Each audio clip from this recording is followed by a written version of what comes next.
affaire. C'est nous-mêmes qui se battons pour y aller en affaire. Voyez beaucoup de fers rouges que Dieu allume pour nous. Est-ce que tu peux faire quelque chose de mal? Ça qu'une voix te dise que ce que tu fais là c'est mal. Comment vous allez dire que nous Dieu ne m'aime pas? Dieu m'aime vraiment. Je ne veux pas être chômeur. Je ne veux pas être un célibataire. Et l'amour de Dieu envers vous, c'est quand vous avez la parole, puis vous dit de sortir dans les mains et de marcher dans la lumière. Niamini Mungu, muamini mimi vile vile. Il y a plusieurs demeures dans la maison de mon père. Si cela n'était pas, je vous l'aurais dit, je vais vous préparer une place.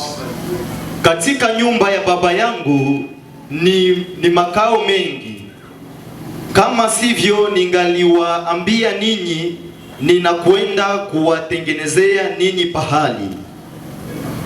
Et lorsque je m'en serai allé et que je vous aurai préparé une place, je viendrai et je vous prendrai avec moi afin que là où je suis, vous y soyez aussi. Na kama ninakwenda kuwatengenezea ninyi pahali, nitakuja tena na nitawakaribisha ninyi kwangu pahali ninapokaa mimi, mukae vile vile. Vous savez où je vais et vous en savez le chemin. Na pahali ninapo pahali unapokwenda unapajua.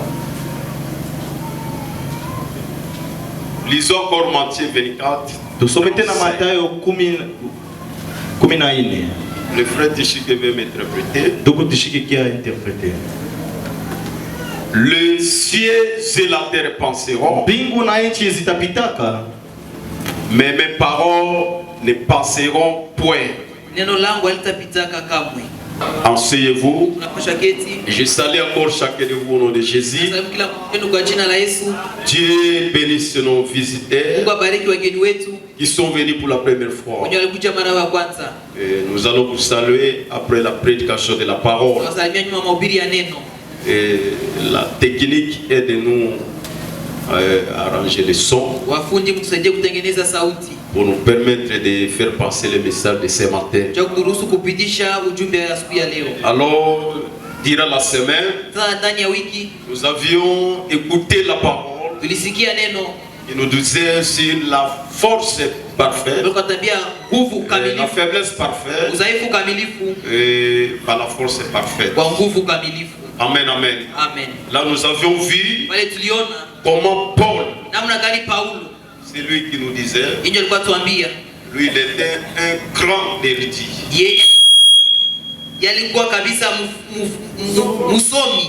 Il connaissait, il avait des diplômes, il avait des licences. Et lui savait qu'avec ça, il pouvait faire des exploits. Or, Dieu ne travaille pas ainsi. Dieu cherche quelqu'un qui est faible pour qu'il puisse l'utiliser. C'est pourquoi les desseins de Dieu restent toujours les desseins de Dieu. Si Dieu vous a choisi depuis la fondation du monde, vous pouvez penser à autre chose, mais Dieu, son dessein va se réaliser toujours. Malgré Paul le connaissait beaucoup, et Dieu ne pouvait pas l'utiliser comme ça. Alors comme Dieu avait dessein avec Paul, c'est pourquoi un jour dans la rue de Damas, Jésus est allé se rencontrer avec Paul. Et la colonne de feu avait frappé Paul. Il est tombé par terre. Qu'est-ce qui s'était passé? La colonne de feu qui était Jésus-Christ lui-même est venu enlever toute sagesse humaine, l'intelligence humaine, pour que Paul puisse devenir faible et que Dieu puisse l'utiliser. C'est pourquoi nous avons vu que On ne sert pas Dieu avec l'intelligence. Et Dieu n'utilise pas cela. Parce que l'intelligence se trouve à la tête. Dieu n'utilise pas la tête. Dieu utilise les cœurs. On trouve l'intelligence à la tête et la foi se trouve dans le cœur. Alors nous avions vu que quand Paul a rencontré le surnaturel, il était devenu faible et le Dieu qui était plus fort a fait que Paul aussi devienne encore plus fort. C'est pourquoi il a dit que je me plais dans les faiblesses. Parce que quand je suis faible, c'est là que je deviens de plus en plus fort. C'est pourquoi nous avions vu que il faut nous abandonner seulement à Jésus. Nous n'avons pas la force. Quand il y a un problème, abandonne seulement ça à Jésus. Quand il y a un combat, laisse la place à Jésus. Dis-lui, Seigneur, moi je n'ai pas la force, mais si tu me délaisses, c'est la mort. C'est pourquoi nous avions vu qu'il y a des gens dans ce monde et à part Jésus, ils sont rien. Même là dans votre travail, ni t'étais Jésus, tu ne devrais pas être là. Même dans votre mariage, ni t'étais Jésus, c'est un chaos. Alors aujourd'hui, nous n'avons pas la solution parce que nous cherchons à nous combattre nous-mêmes. Nous cherchons à montrer comme si nous avons la force. Nous n'avons pas la force, mais nous avons l'assurance parce que nous avons quelqu'un qui a la force. Son nom c'est le Seigneur Jésus. Quand il y a le problème, remets ça à Jésus. Même la maladie, remets ça à Jésus. Toute difficulté, remets ça à Jésus.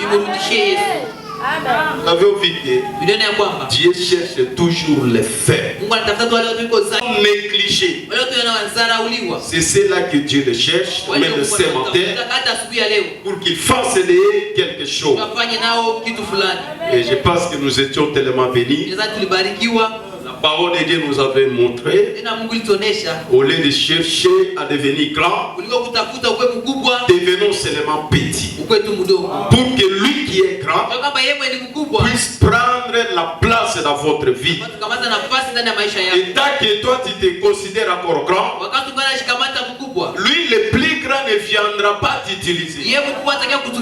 Parce que tu es grand de toi-même. Lui il cherche quelqu'un qui se sent faible. Nous avons vu que quelqu'un qui se sent indigne, quand on lui envoie, Dieu l'envoie quelque part, il se sent indigne. Il dit Seigneur, je ne mérite pas. Je ne mérite pas de prêcher. Je ne mérite même pas d'aller à l'église. Je ne mérite même pas de dire Amen. Je ne mérite même pas de se tenir debout devant toi. Ce sont là les gens que Dieu cherche ce matin. Les gens qui se sentent indignes, incapables, et Dieu va venir maintenant les secourir. Alors bien aimé, si vous vous apprenez de vous abandonner à Jésus, Jésus fera quelque chose dans votre vie. Amen, amen. Alors ma prédication de ce matin, c'est juste une question. Amen, amen. Avant de poser cette question, je lis d'abord le prophète dans la prédication la vie. Le prophète il a prêché ça en 1958. Dans paragraphe 26, presque à la fin, partie C, Le prophète dit ceci. Nabii anasema hivi. Prêcher, Kuhubiri, ce n'est pas un gagne-pain. haiko kupata mkate. C'est une responsabilité Ile jukumu vis-à-vis de Dieu kwa Mungu pour dire la vérité. juu ya kusema kweli. Est-ce que quelqu'un peut dire amen? Utapata sema amina. Je répète. Minarudilia.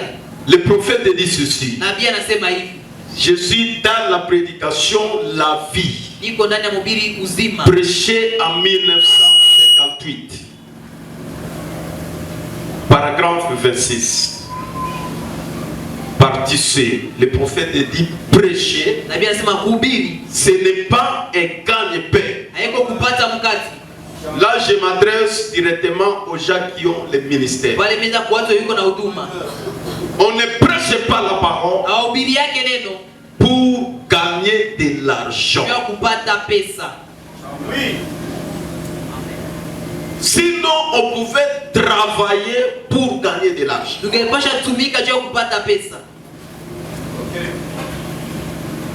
Mais on prêche la parole Wanahubiri yake neno parce que c'est une responsabilité juu ya kwamba ni jukumu que Dieu nous a donnée. yenye Mungu alitupatia, Et il y a la condition là-dedans, na kuko shurti huku ndani c'est de dire la vérité ni de la kusema parole. kweli ya neno. Parce qu'aujourd'hui, Juu ya kwamba leo il y a un peu de la confusion. kuko fujo. Tout le monde veut être des pasteurs. Kila mtu anapenda kuwa mchungaji, Tout le monde veut être des prédicateurs. kila mtu anapenda kuwa mhubiri. Parce qu'il va gagner de Juu l'argent. kama atapata pesa, Il va avoir des maisons. atapata manyumba, Il va avoir des voitures. atakuwa na magari. Qui vous a dit ça? Nani alikwambia hiyo? Tu n'as jamais vu quelqu'un qui prêche la parole durant toute sa vie. Haujawahi kuona mtu anahubiri neno ndani ya maisha yake yote? Il manque même une chemise. Tu Anakosa n'as jamais vu maisha. ça. Haujawahi kuiona? Alors pourquoi tu peux vouloir prêcher la parole pour gagner de l'argent? Juu ya kupata pesa. Et tu n'as jamais vu quelqu'un qui ne prêche pas. Na Mais haujawahi il a kuona de mtu l'argent. mwenye hahubiri yake na iko na Il pesa. a des maisons et Iko na toutes choses. manyumba na kila kitu. Quand vous avez le ministère, Wakati kuna huduma à savoir que c'est une responsabilité ya kujua ni jukumu que Dieu vous a donnée ambayo Mungu alikupatia de dire rien que la vérité. ya kusema tu ukweli. Alors aujourd'hui, comme ça devient un gagne-pain, Sasa leo hizi tunakuwa kutafuta mkate. les prédicateurs ne veulent plus dire la vérité. Watumishi wapendi kusema kweli. Ils cherchent à prêcher le message Wanapenda hubiri ile ujumbe social. ya kirahisi Avant de prêcher, bila il kuhubiri. contrôle d'abord le niveau des gens. Anaanza angalia kwa kiwango ya watu. Il dit si cette parole, tel peut écouter ça. Anasema hii neno mtu fulani akisikia Est-ce qu'il va encore venir ici? atakuja tena hapa. Nous avons une Tuko responsabilité na ile jukumu de vous dire, étant qu'enfant de Dieu. ya kuambia kama watoto wa Mungu. C'est pourquoi bien-aimé prédicateur prêche l'évangile. Hubiri injili. Paul avait insisté à Timothée, Paulo alimwambia Timotheo, quand vous avez l'occasion de prêcher, wakati unapata ile fursa ya kuhubiri, hapana kubembeleza, esegeli kubembeleza watu. insiste, Uendelee kabisa. prêche l'évangile. Hubiri neno. Que les gens soient d'accord avec toi ou pas, Watu wakukubali ama mais hapana. si le Saint-Esprit est d'accord avec Kama toi, Roho Mtakatifu inakukubali, le ciel est d'accord avec toi. mbingu inakukubali. Et si le ciel est d'accord avec Na toi, kama mbingu inakukubali, vous êtes dans la bonne voie. uko ndani ya njia nzuri. Alors je pose la question ce matin. Sasa nauliza swali asubuhi ya leo. Mon sujet inquiet. Lengo yangu iko Où penseras-tu ton éternité? wapi utapitisha umilele wako? C'est une question. Ni swali. Nous venons de lire la Bible. Tunataka kusoma Biblia. Le ciel et la terre passeront. Mbingu na nchi itapita. C'est pour dire que Ni kusema ya kwamba nous avons une demeure future. tuko nafasi ya kuishi ambayo inakuja.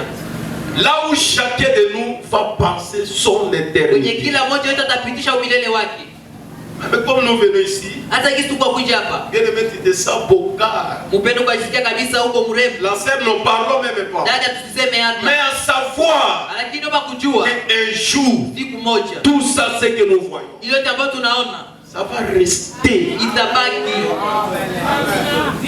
Posez-vous la question ce matin. Swali asubuhi ya leo. Où passerai-je mon Wapi éternité? napitisha umilele wangu? Amen. Jésus il a dit, Yesu alisema, je vais vous préparer une place. mimi nakuhatarishia nafasi. Nous nous croyons à 100 Sisi tunaamini hiyo. qu'après cette vie, Nyuma ya hii maisha il y a encore une autre vie kuko tena ingine maisha. qui est la vie éternelle. Ni uzima wa milele. Nous croyons aussi à la résurrection Tunaamini pia ufufuko ya wafu. parce que nous avons l'évidence Sio kwamba tuko na ile d'une tombe qui est restée vide. hapo kaburi libaki wazi. On l'avait enterré Walimuzika et il est ressuscité. na akafufuka. Et il a dit, Na akasema, je vais vous préparer une place. nitawatayarishia nafasi. Et je viendrai Na nitarudi vous prendre avec moi kuwakamata nami. pour vivre dans l'éternité. Juu ya kuishi ndani ya umilele. Alors je vais vous montrer quelque chose. Sasa nitaonyesha kitu fulani. L'éternité, Umilele ça se passe à des endroits. iko nafasi mbili. Tu peux passer aussi votre éternité en affaires. Unapata pisha pia umilele wako kuzimuni. Et maintenant la question est posée ce matin. Sasa swali nauliza asubuhi ya leo. Parce que comme nous sommes ici, Kisi tuko hapa. ne regardez pas l'autre. Usiangalie mwingine. Vous dites que celui-ci, où est-ce qu'il va passer d'abord son Wapi éternité? unapitisha umilele wake? Marie, ne regardez même pas la femme. Mwanaume usiangalie hata mke wako. Et la femme, il ne faut pas juger votre mari. Na mwanaume usihukumu mume wako. Ce matin, je veux que chacun de nous prenne d'abord sa Asubuhi responsabilité. napenda kila mmoja akamate jukumu yake. Qu'il puisse faire la rétrospection de sa vie. Apate kuangalia maisha yake. Où passerai-je mon Wapi éternité? utapitisha umilele wangu?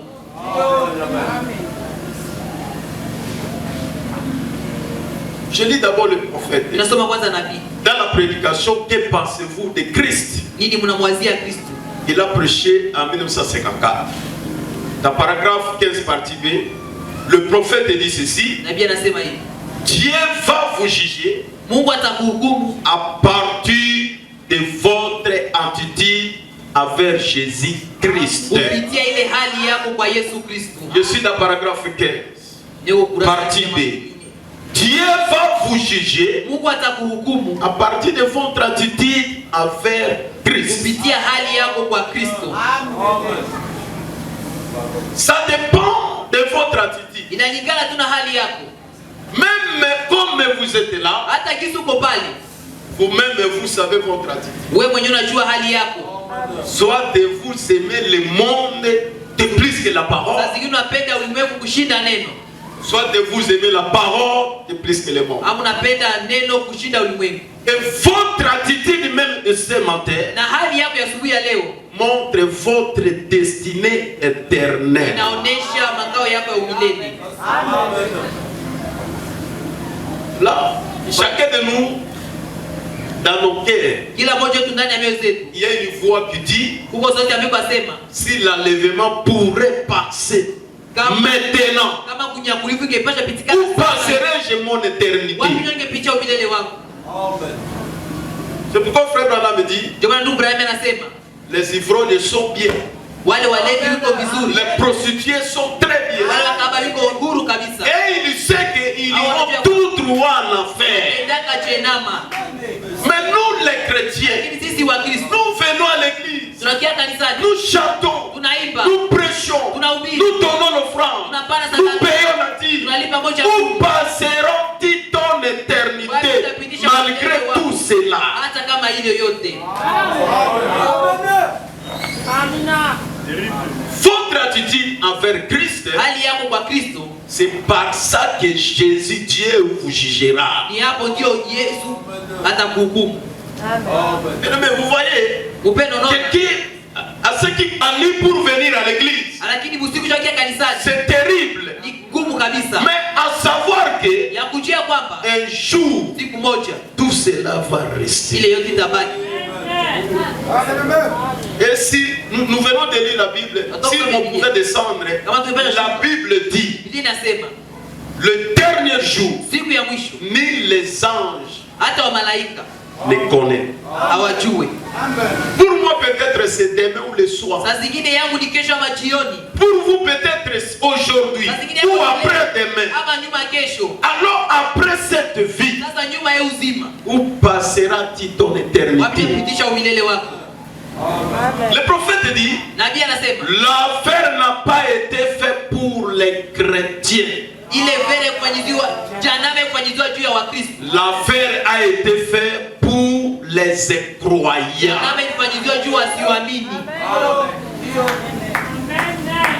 Tu as reçu le baptême. Tu as pris la décision que moi, avec Jésus, jusqu'à la fin de ma vie. Comment vous retrouvez encore en affaire? Est-ce que Dieu peut faire l'affaire pour ses enfants?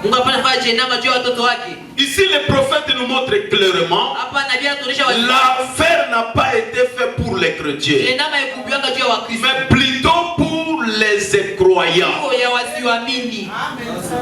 Moi, j'aime les incroyants. Leurs positions sont claires. C'est pourquoi Frère Branham me dit au moins de vivre avec un sorcier, mais de vivre avec un chrétien de double face. Parce qu'un sorcier peut changer aujourd'hui. Ma soeur, si tu es un sorcier, mon frère, change ta vie aujourd'hui. Jésus en a encore besoin de toi. Mais un chrétien éduqué, un chrétien éduqué, c'est qui? Il connaît bien les prophètes. La Bible nous parle même pas. Il est éduqué à lisant. Mais la vie représente autre chose. Amen. Le prophète dit, et Dieu a tout fait. Et Dieu a fait tout son possible pour amener les gens à éviter l'affaire. Est-ce que Dieu n'a pas fait ça? Pour nous d'abord. Il nous a envoyé Branham, qui est venu avec un message de vous faire sortir dans les consciences, de vous faire sortir dans l'amnésie. Les choses que les littéraires les matin n'étaient pas capables de dire ça. Mais Branham a parlé le tout. C'est pour dire que dans le message, si quelqu'un devrait être perdu, c'est dans sa propre volonté.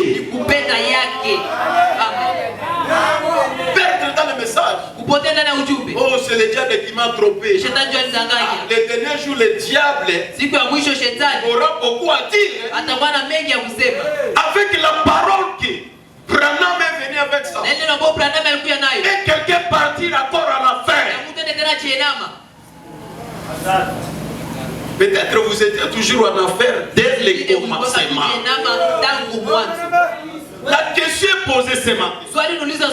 Où passera-t-il ton éternité? Aujourd'hui, il n'y a pas des amens. C'est Papa Billy qui disait, si tu ne dis pas amen, moi-même je dirai amen. Même les apôtres ici diront amen. Venir à l'église c'est bien. Être musicien c'est bien. Mais où passera-t-il ton éternité? Dieu a fait le tout pour que l'homme n'aille pas en affaire. Mais il n'a pas toujours moyen. Il a envoyé un prophète. Il a commencé d'abord lui-même. Il est venu mourir sur la croix pour que son sang puisse nous sauver. Mais l'homme n'est pas toujours là. Il a envoyé encore les prophètes. L'homme n'est toujours pas là. Il a envoyé encore ses serviteurs, les évangélistes, les missionnaires arrivent. Mais l'homme reste toujours l'homme. Où passera-t-il ton éternité? Le prophète dit, Dieu a fait tout son possible pour amener les gens à éviter l'affaire, afin que vous n'ayez pas y aller. Il a envoyé la loi. Il a envoyé les prophètes. Il a envoyé son fils. Il a envoyé le Saint-Esprit.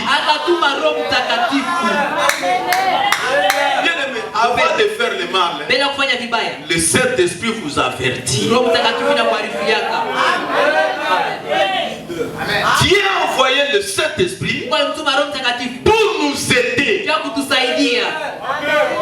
Même ce que tu as fait là, le Saint-Esprit vous a averti. Ce qui vous arrive aujourd'hui, c'est le fruit de s'opposer à la voix du Saint-Esprit. Il nous a envoyé le Saint-Esprit. Le prophète dit encore, il a envoyé les églises. Même les Simon Kimba, ne croyez pas qu'il prêche pas la parole là-bas. Il y a la parole là-bas qui dit toujours aux gens et le seulement de faire toujours les biens. Il a envoyé les églises. Le prophète dit, il a envoyé les catholiques. Même les catholiques nous enseignent.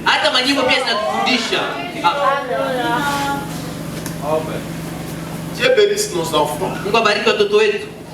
Ils ont chanté une partie de ma prédication. Est-ce que depuis yo banga boyoka ba catholique était en anoté? Même si vous ne voulez pas écouter les prédicateurs, est-ce que les catholiques ne vous enseignent pas? Amen. Il a envoyé tout pour essayer de vous empêcher d'aller en affaires. Dieu nous aime. Vous savez, si Dieu vous aime, il peut envoyer un petit enfant pour vous dire qu'il ne fait pas ça. Vous allez voir, non, c'est chic.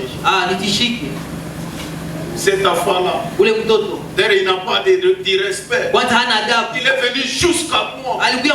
Voyez-moi cet enfant. Or, Dieu avertit un homme d'une manière d'une autre. Il peut prendre quelqu'un même qui n'a pas étudié, quelqu'un qui ne sait rien, pour vous prodiguer des conseils. Bien-aimé, ne fais pas ça. Ma sœur ne fait pas ça. Tu as vu un homme. Or c'était Dieu lui-même. Comme nous sommes ici, il y a des conseils que nous regrettons. Si j'écoutais moi les conseils là qu'on m'avait donné en 1994, je ne devrais pas être ainsi. Dieu même avant de frapper quelqu'un, il donne d'abord les avertissements. Peut-être la parole de ce matin, un avertissement pour toi et moi. Peut-être ça peut être la dernière avertissement. Dieu ne veut pas perdre ses enfants. Parce que l'affaire n'a pas été créée pour les fils et filles de Dieu. Il dit l'affaire n'a pas été créée pour les gens.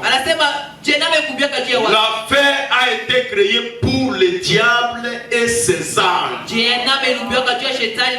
Pas pour les êtres humains. Mais si vous y allez, c'est que délibérément, vous voulez y aller. Est-ce qu'un enfant de Dieu peut dire amen? Ici le prophète nous dit, Si vous voulez aller en affaires, c'est-à-dire vous-même, vous avez décidé que moi j'irai en affaires. Ça, quelqu'un puisse vous pousser. Ça, quelqu'un puisse vous conseiller. Vous voyez, il faut toujours partir en affaires. Non. Le prophète dit délibérément. Parce que c'est vous-même qui prend la décision. C'est vous-même qui a pris la décision. Moi encore avec ces messages-là, je ne suis plus là. Même si vous venez ici, c'est pour nous faire des semblants seulement. Frère, vous n'étiez pas à l'église, je vais quand même y aller. Mais délibérément, vous-même vous avez décidé d'y aller en affaires. Écoutez maintenant le prophète. Il dit, hey, vous ne pouvez pas y aller facilement.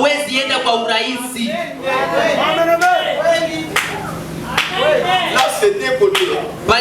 Vous ne pouvez pas aller au ciel facilement. Il vous faut vivre la parole en totalité. L'affaire aussi, vous n'allez pas y aller facilement. Il vous faut causer des crimes et des crimes et des crimes. Et toi-même, tu as décidé.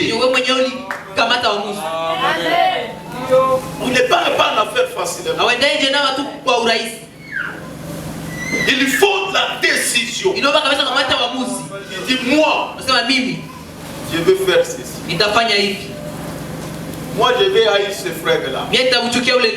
C'est nous-mêmes qui décidons. Dieu ne prend jamais.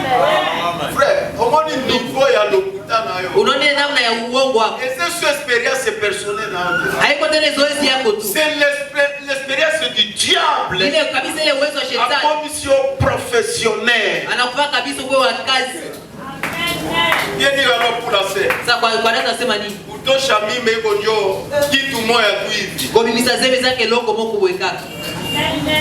C'est l'expérience du diable qui est en train de vous conduire pour que vous allez toujours en affaire.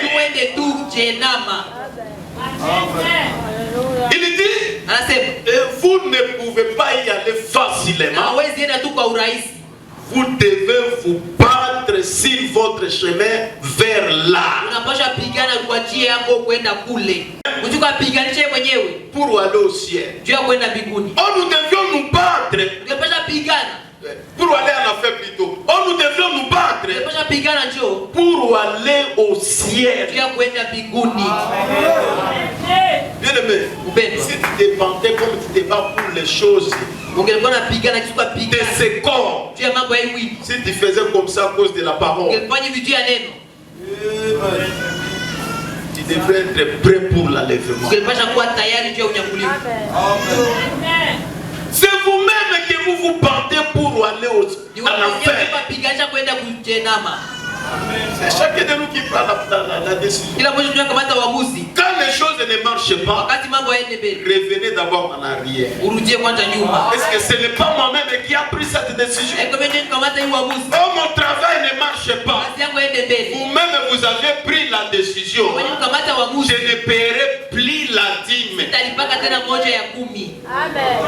C'est pour dire que même la souffrance, c'est l'homme lui-même qui décide de sa souffrance. Il prend le stylo, il signe sa souffrance. Il y a une sœur ici. Peut-être on va la livrer la semaine prochaine. La sœur est venue au bureau là-bas avec un frère. Il dit il est frère d'une autre église. J'ai dit au frère, donnez-moi le numéro de votre pasteur. Le frère avait des téléphones. Il a commencé à chercher les numéros. Il a commencé à chercher les numéros. Oh pasteur, j'ai 3 téléphones. Et son numéro se trouve dans un autre téléphone qui se trouve. Et j'ai oublié à la maison. Ah frère. Donc, vous avez un numéro dans son cas, il y a pasteur et nous avons un téléphone. Or, moi j'ai le numéro de ce pasteur. Alors je lui ai dit, je vous aide alors avec le numéro de votre pasteur. J'ai appelé au bureau ici, appel vidéo. J'ai dit, pasteur, vous connaissez les frères ici? Il dit, pasteur, je ne les connais pas. Parfois je les vois seulement ici à l'église, mais je ne les connais pas. J'ai dit à la sœur, unasikia jibu? Alors frère, que dites-vous? Oh moi je suis de cette église là. Parce que si vous voulez, je peux même changer pour être membre de cette église. On ne devient pas membre d'une église comme ça. J'ai dit au frère, à la sœur, je ne veux pas que vous continuez avec cette espoir dans sa présence là-bas. La sœur n'a pas écouté. Pour la première fois, le frère lui a engrossé. Papa Abraham a fait attention quand les filles tombent malades. Il m'a écrit, papa, je suis à l'hôpital. Vous pouvez venir prier pour moi. Je ne sais pas, j'ai écrit seulement bien aimé, que Dieu vous aide. C'est tout ce que j'ai. Et quand elle a dit ça, oh papa, il faut que Dieu puisse m'aider réellement.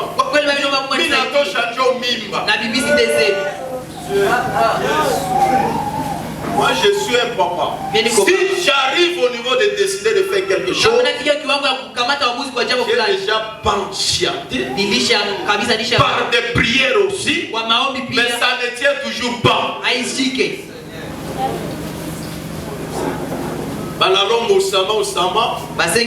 j'ai dit, laisse les frères escrocs ici. Frère, on passera ton éternité. Or la sœur n'a pas voulu écouter. L'autre, le frère est venu l'autre jour, pasteur. Moi je vais choisir cette église. Le pasteur m'a décidé. Moi j'ai dit, je ne vais pas. Ici pour le pasteur va me dire, où il y a tout. Il est l'église, ce sont les qualités des brebis qui viennent, qui reflètent la parole, même s'ils sont pères à l'homme. C'est ça l'église du Dieu vivant. Alors j'étais à Kampala, la sœur m'écrit, papa, j'ai découvert que réellement le frère là c'est un frère escroc.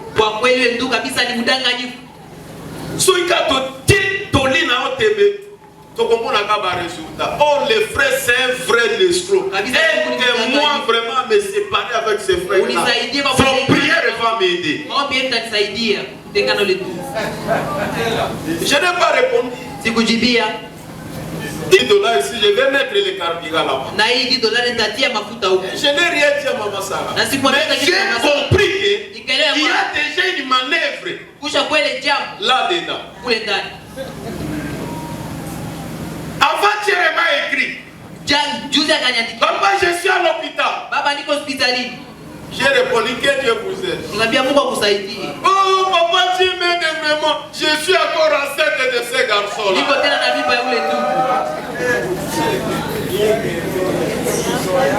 C'est pourquoi on a précipité de faire la prédente parce que je suis déjà enceinte d'un mois. Papa dit mais il faut suivre les procédures. Vous venez la livrer entre les mains du diable. Ici je prêche, vous passera ton éternité. Ici je vous montre ce que le prophète dit.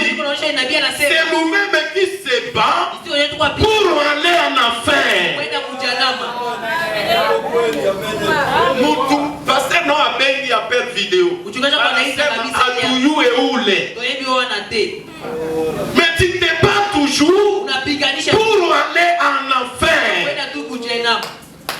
c'est pour dire que non, c'est le diable qui m'a envoyé en enfer.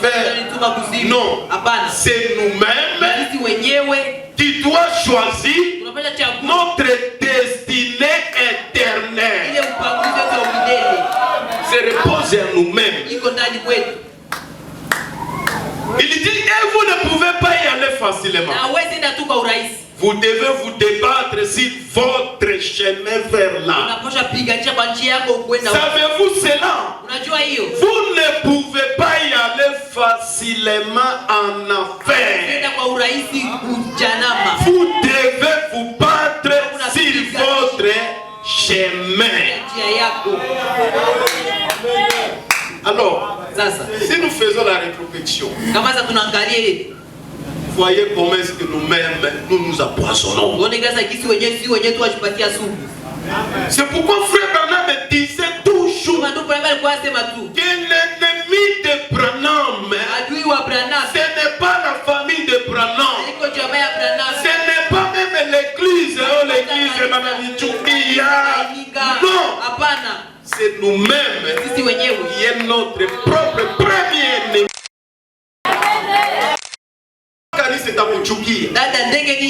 Mon frère, comment tous les gens comme ça puissent vous haïr, commencer à vous haïr.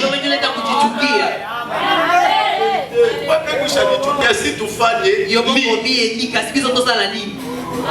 où passera-t-il ton état? Que pensez-vous de Jésus? Prêchez-nous ça, c'est quand le prophète dit, quand j'étais un petit garçon, j'ai passé la première petite histoire que vous et la petite fille aussi est donc débutée à sa mère. Il y a encore une conscience là qui dit, ne fais pas ça, petit garçon, c'est mauvais. Ne fais pas ça. Ici, le prophète dit, quand il était petit garçon, il y avait une petite fille comme ça. Le prophète commençait à penser du mal à cette fille-là. Mais à lui, dans son cœur, il y a une petite voix qui parlait. Mon garçon, ne fait pas ça. Mais pour vous, cette voix-là a déjà parlé. Les parents ont déjà donné des conseils. Les serviteurs de Dieu ont déjà donné des conseils. Bien-aimé, ne fais pas ça. Est-ce que tu n'as pas écouté? Il a dit, ne fais pas ça, petit garçon. C'est mauvais. Ne fais pas ça. Il dit, vous vous rappelez, quand vous avez fumé cette petite cigarette de barbe de maïs là, derrière la vieille cheminée, et que vous avez mangé des grains de café pour que la mère ne sente pas la laine. A-t-il fumé? Non, maman. Là, c'est le prophète. Quand il était encore petit. Le prophèt est ici, là, dans nos frères. Qu'est-ce qui se passe? Aïcha Kounia Bakaiko, Asia Beliba Kaiko, Mandro, Chimboke, Bajoka Bukinyotu, Bajoka Kanamunoko. La maman de Branham a demandé à Branham, je me sens comme si tu as fumé. Il a dit non, maman. Écoutez le prophète. Et la conscience a commencé à dire, comme nous sommes ici ce matin, il y a la conscience qui dit dans le cœur de quelqu'un que ce que tu as fait, c'est mon frère. Ne fais plus ça. La conscience qui a commencé à dire, ne fais pas ça, c'est mauvais. Voyez, alors vous êtes passé par-dessus. Ici il y a des brebis. Lui, il sait de plus que le pasteur. Qu'est-ce que le pasteur peut le conseiller? On avait de tels bien-aimés ici. Ils n'ont pas voulu écouter le pasteur. Mais aujourd'hui, ils disent, si j'écoutais au moins. Bien-aimé, ne négligez pas un serviteur de Dieu même s'il est petit comme ça. Dieu va déverser toujours la sagesse à lui. Ici, on a donné des conseils. Mais est-ce que ces personnes qui vous envoient? Alors, quand les choses ne marchent pas bien, qu'est-ce que vous allez faire? Il y a une sœur ici, elle est bénie. Cette sœur est bénie. Et Dieu l'aime tellement. Nous étions à l'église ici le vendredi. Et quand elle est rentrée à la maison, elle est entrée dans la vision. Elle voulait prendre de l'argent elle-même.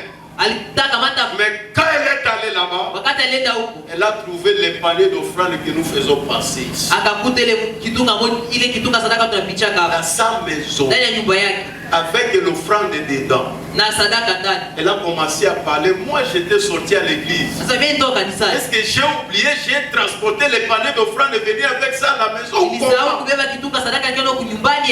Laissez-moi rentrer pour remettre ça.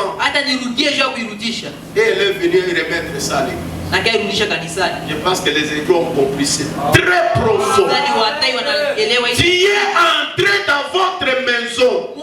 Réclamez ce qui se trouve dans votre maison. C'est l'amour de Dieu envers vous. Je vais même éclaircir. Payez même la team. C'est l'amour de Dieu envers vous. Même la voix vous parlez.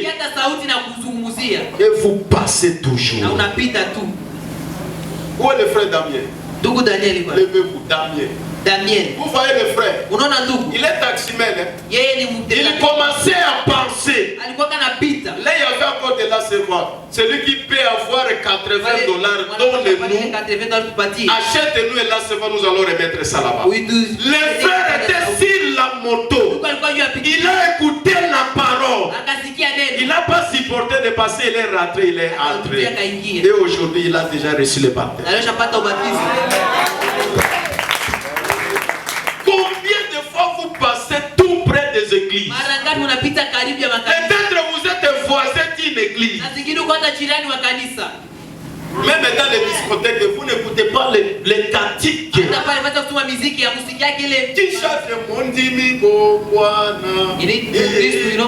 Ce sont là des cantiques qu'on chante. Il n'a jamais écouté ça. Même quand les petits enfants chantent ici, ils chantent toujours ici. Vous n'écoutez pas ça. Où passera-t-il ton éternité? Vous voulez que Dieu vous prêche encore comment? Les petits l'ont prêché ici, nous tous on avait pleuré. Et demain chacun rentre toujours dans sa voie. Vous voulez avoir l'amour de Dieu, que ça puisse se manifester comment dans votre vie. Vous croyez que l'amour de Dieu c'est posséder beaucoup de biens terrestres, avoir beaucoup d'argent, avoir des voitures, des maisons? C'est ça l'amour de Dieu.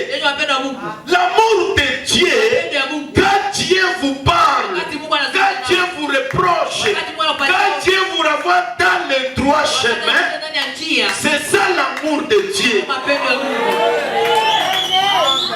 Même ce matin, c'est l'amour de Dieu envers vous. Mais écoutez, maintenant les gens vous disent,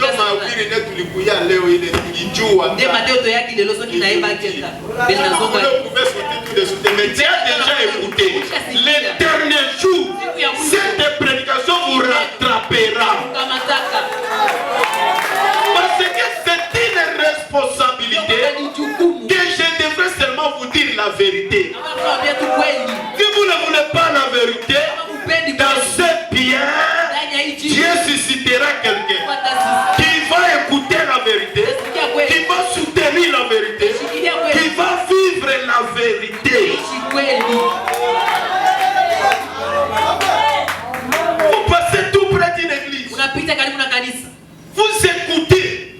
les cantiques. Vous attendez la prédication.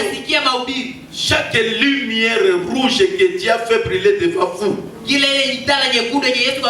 ne faites que traverser la barrière vers le bas et vous allez carrément de l'avant. Papa chauffeur, pour vous garder aussi pour ne pas faire l'accident. Voyez beaucoup de feux rouges que Dieu allume pour nous. Est-ce que tu peux faire quelque chose de mal? Ça qu'une voix te dise que ce que tu fais là c'est mal. Comment vous allez dire que non, Dieu ne m'aime pas?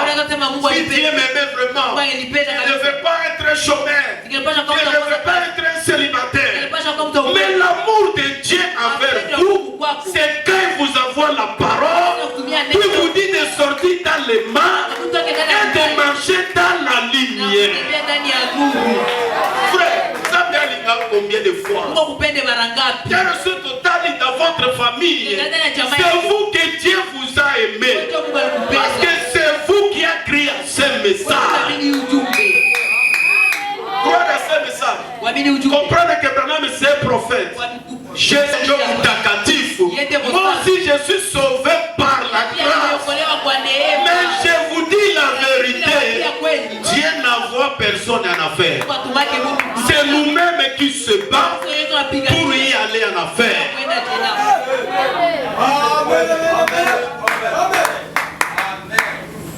Il dit, vous ne faites pas cas à la conscience ni à rien d'autre.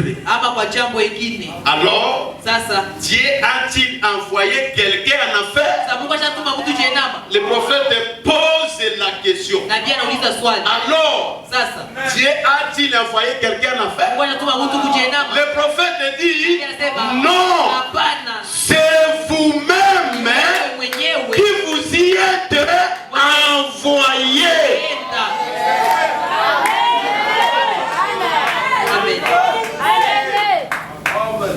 Oh, banaloka kazi ya nani alokusa kazi yako tu. Oh, banafunga miku jamaa yetu. Bakanginga na libota na biso. Nani anakufunga? Faites d'abord la rétrospection de votre vie. Urudile kabisa. Oh, on m'a bloqué que je ne puisse pas travailler. Est-ce que tu as déjà payé les dettes de dîmes? Oh, je ne suis pas guéri. Oh,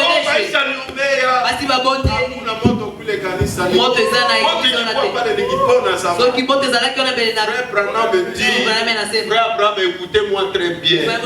Avant de traiter le problème de la maladie, commencez d'abord avec le problème du péché. Des péchés confessés peut envoyer les maladies dans la maison. Les dettes de dîmes, frère Branham me dit, la maladie peut entrer dans la maison, ravager tout ce que vous avez volé, jusqu'à ce que Dieu va récupérer avec le terrain et la maladie va quitter votre vie. Est-ce que c'est le prophète? Ne soyez pas pressés de prier pour quelqu'un qui est malade. Demandez-lui qu'est-ce qui ne va pas dans votre vie. Dieu a-t-il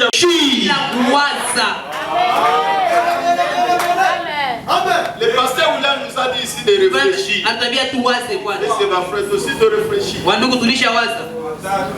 oiseau avancé, sans réfléchir. Ça peut arriver un moment où vous arrêtez d'abord. Vous dites remarquez le nombre d'années dans le message. Est-ce que réellement je marche dans le message? Malgré beaucoup de citations à la bouche, est-ce que réellement les citations là sont devenues chères à moi?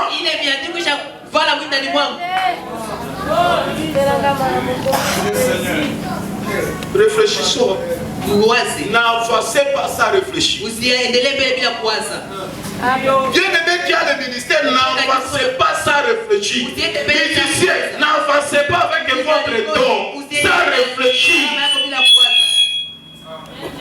La sœur, n'avancez pas sans réfléchir.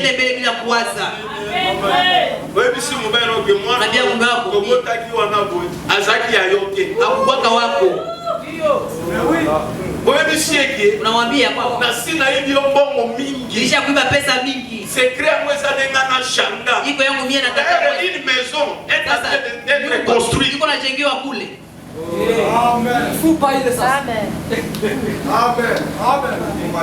Chez les Écritures, il y a un moufupa, frère.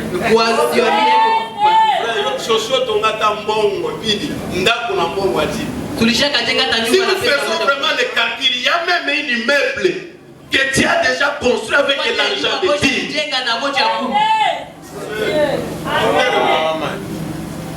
Tu plais quoi?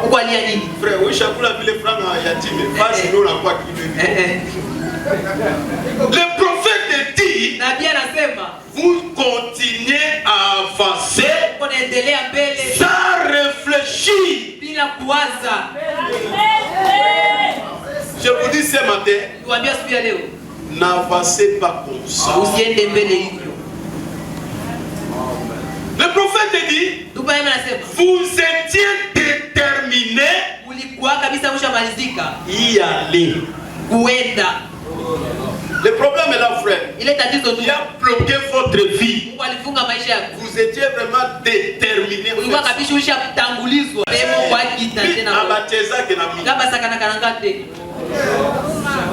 Vous étiez déterminé. Il dit, moi je n'irai plus à l'église. Vous étiez déterminé. Qui a décidé dans votre plan? Bien-aimé, quand vous voyez quelqu'un, il ne vient plus à l'église, à savoir qu'il y a quelque chose. Il y a quelque chose.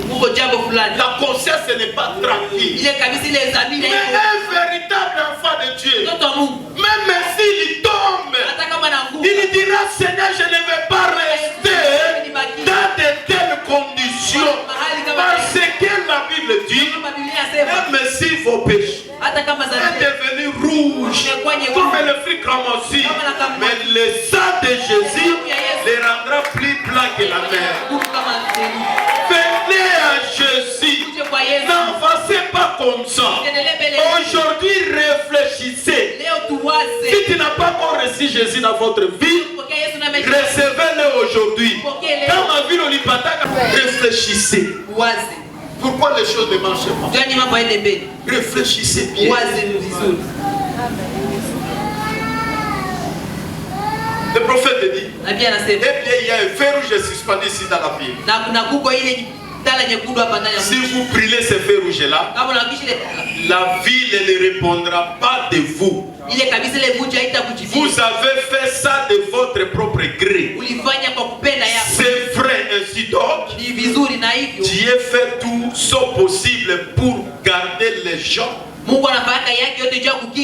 les aimer auprès de lui, et les amener auprès de lui, et les aimer. Même ce matin, c'est Dieu qui cherche à vous amener auprès de lui, parce qu'il vous aime envers vous. Ne fâchez pas contre la parole, ne fâchez pas contre le prédicateur, mais dis merci Seigneur, parce que c'est ton amour envers moi. Frère, sans meakita asolanayo, a reproché. C'est l'amour de Dieu envers moi. Dieu puisse vous dire que venez, je vous aime. C'est son amour envers vous. Où passera-t-il ton éternité? Dans la prédication, le début et la fin de la dispensation des gentils, Dieu vous dira non, vous êtes mon fils, vous devez revenir à moi. Vous êtes ma fille, vous ne pouvez pas continuer ainsi. Ma soeur, vous ne pouvez pas continuer Revenez à Jésus. Vous avez une décision dans votre église. Vous avez une décision dans votre église. Mais Dieu vous dit ce matin, ne continuez pas ici. Regardez d'abord là où vous allez. Et regardez là où vous sortez. Et regardez là où vous êtes. C'est l'amour de Dieu envers vous ce matin. La décision que Dieu a prise là, ne continuez pas avec ça. Et la vie que Dieu a décidé de vivre, ne continuez pas avec ça. L'amour de Dieu ce matin est d'accord sur votre vie. Le prophète dit, il ne doit jamais la franchir. C'est nous-mêmes qui franchissons la ligne de démarcation. Mais Dieu nous met toujours des barrières. Tu pars quand même à la pharmacie. Tu fais sortir de l'argent. Tu achètes les médicaments pour avorter. Et puis tu dis que non, c'est le diable. C'est nous-mêmes qui traversons les lignes de démarcation. Frère, c'est toi-même qui as traversé la ligne de démarcation. L'escroquerie là, l'argent qui n'est pas ton argent. On a kamata yo par l'escroquerie.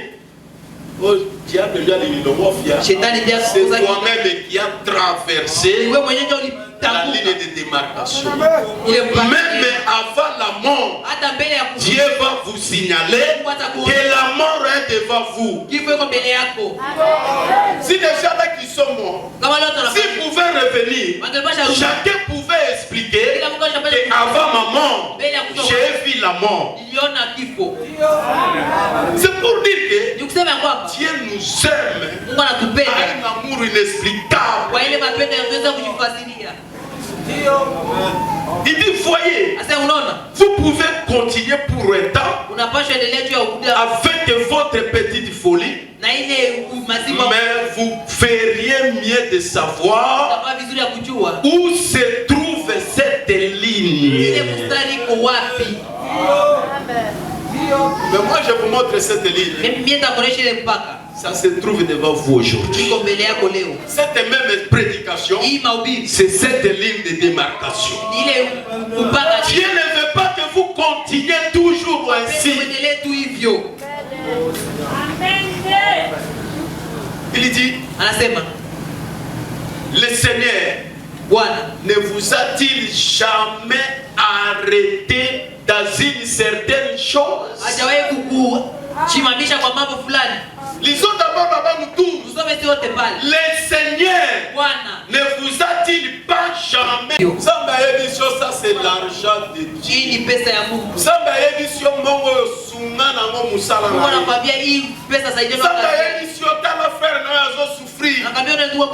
grâce à un de lui. Dieu vous dit, il y a la décision de quitter l'église. Mais c'est ici que je vous ai appelé. Le Seigneur ne vous a-t-il pas arrêté à de certaines choses? Amen. C'est l'amour de Dieu envers moi.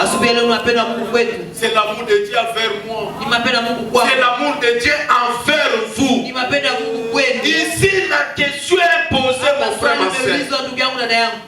Dieu ne vous a-t-il pas arrêté? Même le problème que vous continuez avec ça. Un jour, Dieu ne vous a pas parlé que ce que vous faites là, c'est mauvais. Continuez pas avec ça.